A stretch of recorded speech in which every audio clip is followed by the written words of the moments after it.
So, Tembisile Cindy, 21st of October 2024. This is a lecture between the Northwest University. A lecture by the Northwest University inviting the Deputy Governor. Mind you, there are 3 Deputy Governors in the Reserve Bank, specifically Dr. Mampho Modise. The session on its own rather gave an introduction to the people of there about the functions of the Reserve Bank and the background of the Reserve Bank, speculations about the Reserve Bank, the transformation of the Reserve Bank, by transformation from it being the limitations of individuals having ownership in Reserve Bank, how the Reserve Bank has went past to mitigate that, setting limitations of each ownership, that certain owners can't reach a certain limit or number of shares. There was an emphasis, but even though it could not get to an extent of saying how significant, because it just sets out limits of saying, check, the act says that can't have more than 10,000 shares. But yeah, so that was one of those highlighting factors, saying that the Reserve Bank is on its own, inclusive of its functionalities, of its price stability, inflation, and all that, all 3 functions. It still has a social consideration and a rather long-term based vision of the nation. They also emphasized the proportion of the ownership of the Reserve Bank, or rather shareholding of the Reserve Bank, domestically and internationally, emphasizing the fact that 86% of the shares is still locally owned, and it's only 14% of the total ownership was international, or was from foreign shareholders, which was rather also a fact that rather gives confidence to an extent of saying that in our efforts we are getting somewhere, even though it didn't go much into details, but it was rather a point we would go there. There was also a disturbing fact. When we went on, then we started getting there, then they started giving out disturbing news about how our debt to GDP has an indicator, which is also quite disturbing, but that shows that as a nation we have responsibility and role to play. When you're saying that we're starting to have an indicator that is called our saying that our debt to GDP is growing, or it's having a positive indicator, is rather disturbing, but it shows that there's work to be done. There's work to be done, and there's potential growth. Whenever there's a loophole, or rather a negative, it just shows a potential for growth, that with the hard work that would be done, there will be potential for growth. We sci-fis, they also emphasized, or rather elaborated on the part of the sci-fis, the 6 banks, the responsibility of the Reserve Bank in ensuring stability of the system as a whole, how their rescue mechanisms also work for sci-fis to keep afloat, and the need to rather to rather eliminate competition and and yeah, to make sure that the sector as a whole grows.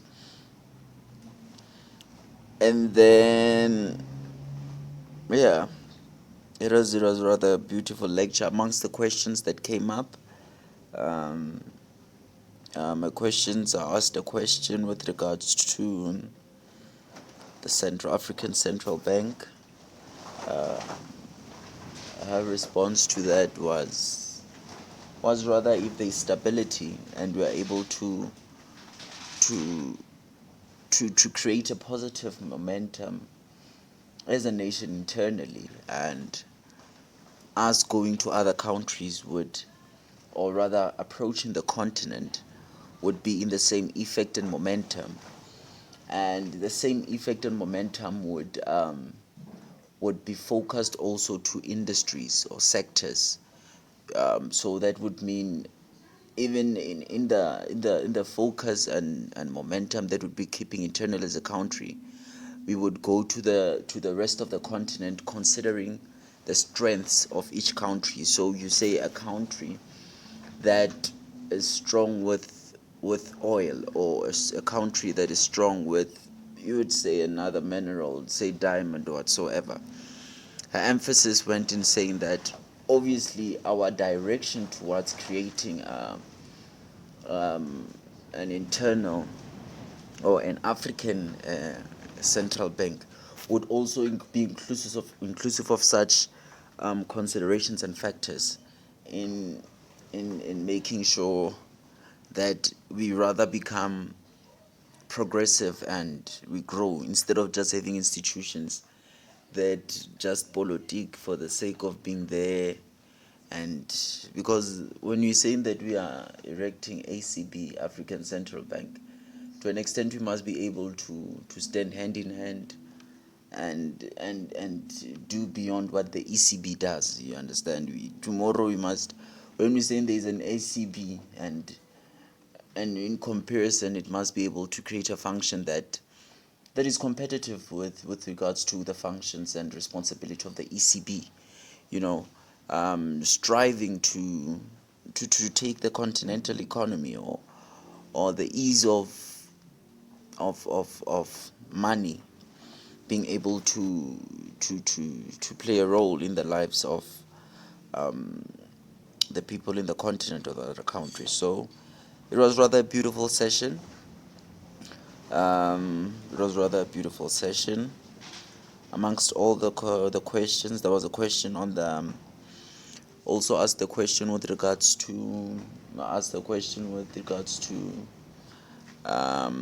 the two-pot system, and the two-pot system itself having played a role, or rather in the marginal propensity to save of a nation, or rather of South Africa. What mitigating, the question was rather, what are the mitigating factors, or mitigating, what mitigations have they put, mitigating controls that would, rather continue, or rather save the marginal propensity to save. So saying that even though that the two-pot system has allowed, because to an extent it has passed, it has enabled, it gave the consumer an ability to, rather an ability to the rights to get access to money. So immediately when you go and you go look at your marginal consumer, logically you'd like to think that your marginal propensity to save is gonna go down, or is gonna be, your marginal propensity to save is gonna be affected. That's going to the whole economy view and blah blah blah, government spending, blah blah blah, and rather the, yeah, stability of a nation. But my emphasis was on the current progress, to the progress that they've seen, emphasizing the fact that it's already around, I think she was saying it's around only 40 billion, she said. And said it's around 40 billion, also considering the tax implication. So from the tax implication perspective, it reflected a revenue for it reflected a position of a revenue. But considering from an investment perspective, saying that, I got puzzled when it creates. We might say tax is creating a revenue for the nation, which is very good, that we have some spending. But saying from a perspective of saying that you are operating a particular portfolio, just saying, or you are from an ownership perspective. Obviously, when you have long term investment, you are in a safer position than saying that you. But it was one of those beautiful, thought opening. She rather emphasized on some specific figures, on the progress of the two port system. It was rather a very progressive conversation we had.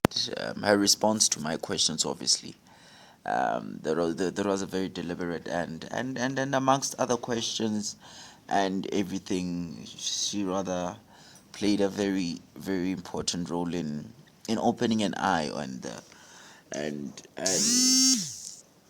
and showing everyone the responsibility of the Reserve Bank, and bringing confidence in the Reserve Bank, in the people's in the work of done by the MPC. And when the question of the MPS came about, they were puzzled. What might MPS mean? It takes me back to when I was new in the terms, and listening to the Reserve Bank. I would always wonder when they say MPC, and would always think, why are these people saying there's a marginal propensity to consume committee?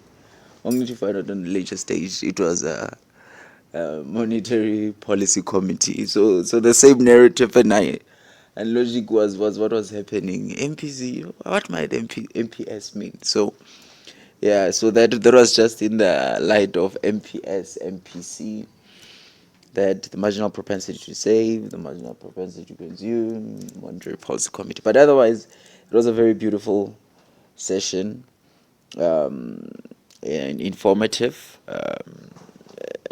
vision driven. You'd see that there was a vision driven. There's a direction at which the Reserve Bank and the university were focusing on, and you'd see that rather the future of the nation was very good, or rather in a good position, and that, yeah, bigger things are to come. So that was the session, insightful and a very good one. Tembisile Cindy, Principal FSP 4542, FSP 54211. Thank you.